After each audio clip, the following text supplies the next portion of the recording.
Continuamos en Sol de la Tarde. Bueno, Domingo Páez, usted ha hablado más que Fafa Tavera, No, pero le toca el turno en este cuando momento. se me va a presentar a mí, no se me puede meter en el relajo, porque yo estoy fuera de relajo. Ah, bueno. Pues en el relajo están ustedes 4. No, ustedes 3. Óyelo aquí, menos Jovine. Jovine y yo no estamos en el relajo, ustedes 3. Jovine, ¿qué te hiciste para esa defensa? País. Una cosa, la materialista. País. Vamos a escuchar algo de verdad importante, sí, por favor. Hablábamos sí, en off, hablábamos, atención país, atención nación. A Ángel no le gusta país. No, porque eso es delincuencial. Hablábamos de las patentes en el mundo y de las oficinas de propiedad intelectual en el año 2021. Aumentó con respecto al año anterior 13.7% en el mundo. ¿Dónde se presentaron las mayores solicitudes? En China. China se observó el mayor volumen de actividad de presentación de solicitudes con un cómputo que aproxima 9.3 millones de patentes. Mierda. Le siguieron, increíble. Oye, ¿quiénes le siguen? La República Islámica de Irán, que ha crecido muchísimo. La gente está equivocado con Irán. En crecimiento, no está hablando en global, sino cuál creció de un año a otro más en proporción. En porcentaje de solicitudes. Propiedad, exacto, en porcentaje. Irán, 541,000. Sigue la Unión Europea, tercer lugar, 438,000. Luego la India, que la Unión Europea, perdón, 27 países. Sí, 27 países. En tercer lugar. China, exacto, la población. China, el nivel de población. Pero por eso no, porque Israel y Suecia registran muchísimo, son pequeñitos. No, pero Israel es otra cosa. China, la India, perdón, 424,000. ¿Y República Dominicana? Las oficinas de Asia, estamos hablando en serio, las oficinas de Asia acapararon, atención Domingo, lo que tú decías, las oficinas de Asia acapararon el 71.8% de toda la actividad de solicitudes de registro de marca en el mundo en el 2020. Eso lo dice todo. ¿Tú sabes qué significó eso? En el año 2010 tuvieron un 41.3%, en el año 2021 71.8%.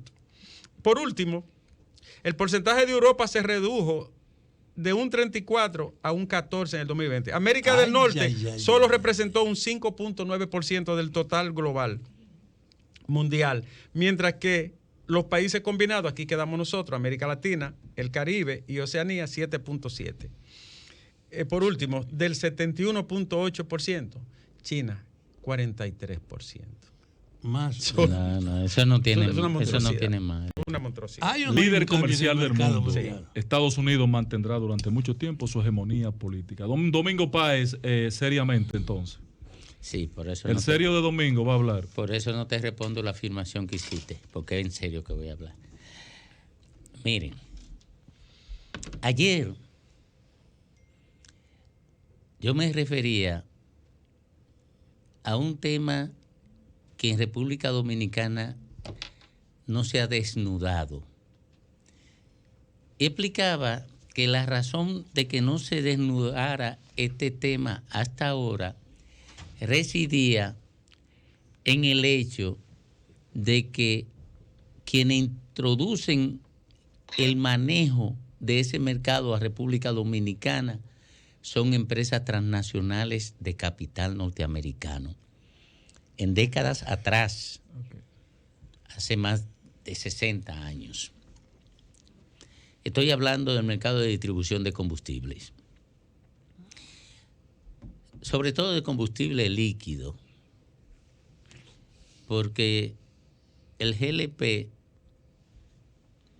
por el volumen que significaba en una sociedad casi precapitalista,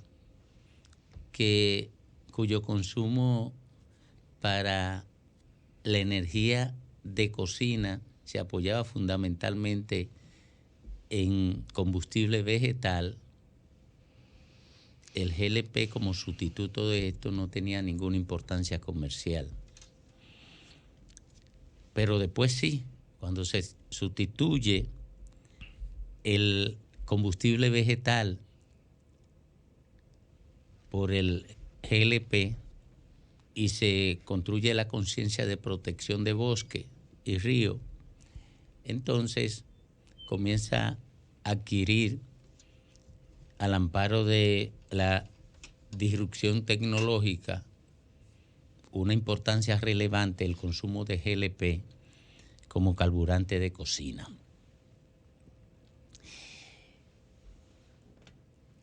Ahora, y fue lo que motivó el abordaje del tema en mí, se introduce una ley que se vendió en República Dominicana como la reorganizadora del mercado de combustible.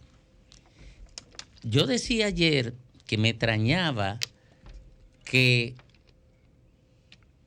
la élite empresarial nacional urgiera la presentación de esta ley y le prometía a la gente, ayer lo decía como un recordatorio de algo que había dicho hace muchos días, y le prometía a la gente explicarle por qué la élite empresarial quería esto, porque no se introducen grandes cambios aquí.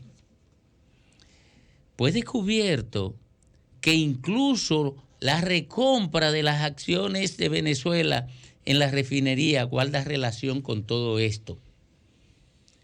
Pero no para usar la refinería, sino para quebrar la refinería sin generar ningún conflicto con ningún capital. Oiga lo que estoy diciendo. El gobierno compró la refinería para quebrarla, para cerrarla. Y yo le voy a explicar cómo se han ido reorganizando los sectores económicos nacionales que adquirieron esas empresas distribuidoras de manos de sus dueños originales en el exterior para manejarla en República Dominicana. ¿Cómo evolucionaron esos capitales en esas empresas hasta convertirlas en la que son hoy y cómo están manejando el mercado de combustible?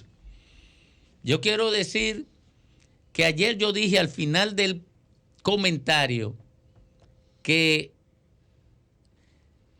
las empresas distribuidoras se quedaban con el descuento por temperatura, o sea, la suplidora, la refinería, por ejemplo, le suplía a la antigua Shell 3,000 galones de combustible y eso, producto de la temperatura, en su transporte de la refinería hasta la estación de combustible, bajaba una cantidad a partir del impacto que le generaba la temperatura ambiental al camión.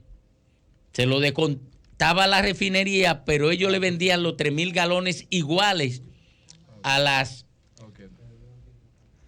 bombas, a la distribuidora, a la estación de combustible, al mismo precio y como si tuviera 3,000 galones el tanque.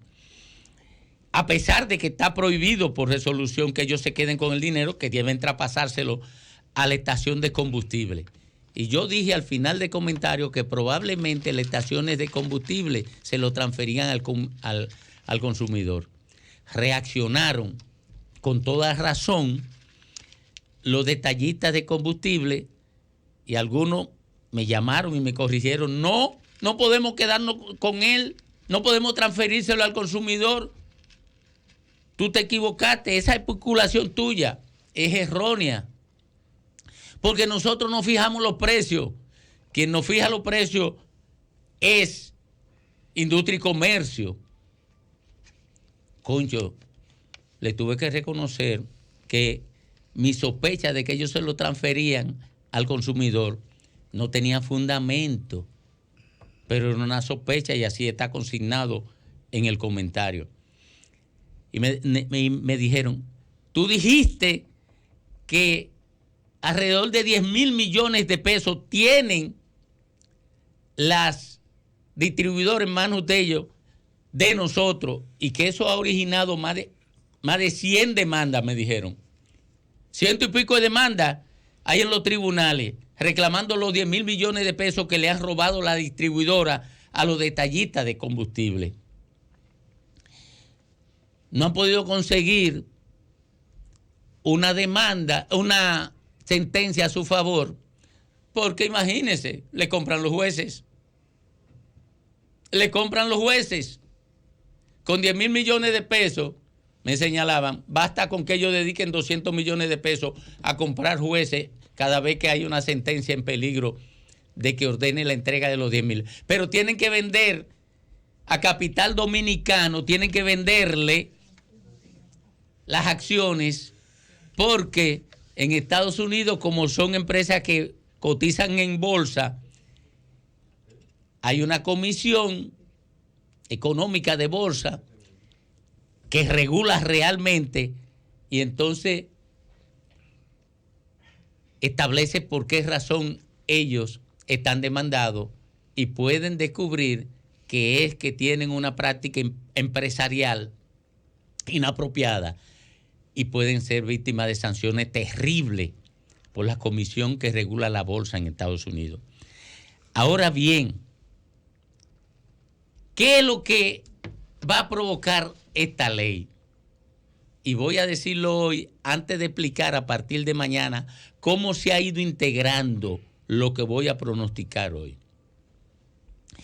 Lo que va a provocar esta ley, permitiendo que todas esas, bueno, que son dos nada más, y voy a decir de qué grupos empresariales son a partir de mañana. ¿Qué va a provocar eso? Que ellas dos sean las únicas con derecho a importación. Esas dos empresas que le compraron a Shell y que se convirtieron después en otras en empresas con otro nombre, que compraron a Exxon y se convirtieron en empresas con otro nombre aquí, pero que tienen la misma estructura de control del mercado, van a importar a precio más barato que la refinería. Y ocurre que esas dos empresas tienen alrededor del 80% del mercado de distribución, lo que implicará una integración vertical. Van a importar, a suministrarle a sus estaciones de combustible, y las estaciones de combustible restantes, que son como un 12%, porque ellos tienen control del mercado, van a tener que comprarle a la refinería a un precio superior a las importadoras que ya se han estructurado a partir de la compra de las acciones de la vieja Shell, la vieja Exxon y la vieja Texaco. Al tener que comprarle a precio más caro, van a moverse de la refinería para donde estas dos empresas que ya son de dos grupos económicos nacionales.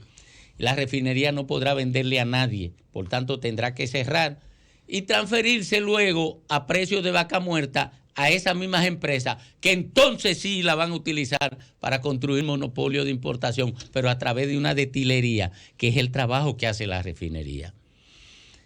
Es un gran plan que implicará un incremento de los precios de los combustibles. La quiebra de la refinería dominicana de petróleo recientemente adquirida por el gobierno, a un costo, tengo entendido, de 40 o 50 millones de dólares, no sé. 80 millones de dólares. No, eso mañana lo traigo. Lo cierto es que estamos ante una ley que, por cierto, la preparó junto con Hito Bisonó el mismo ex ministro de Industria y Comercio, que ahora es senador y que produjo aquella resolución que garantizó el fraude de miles de millones de pesos, del que se beneficiaron dos grupos empresariales importadores de gas licuado.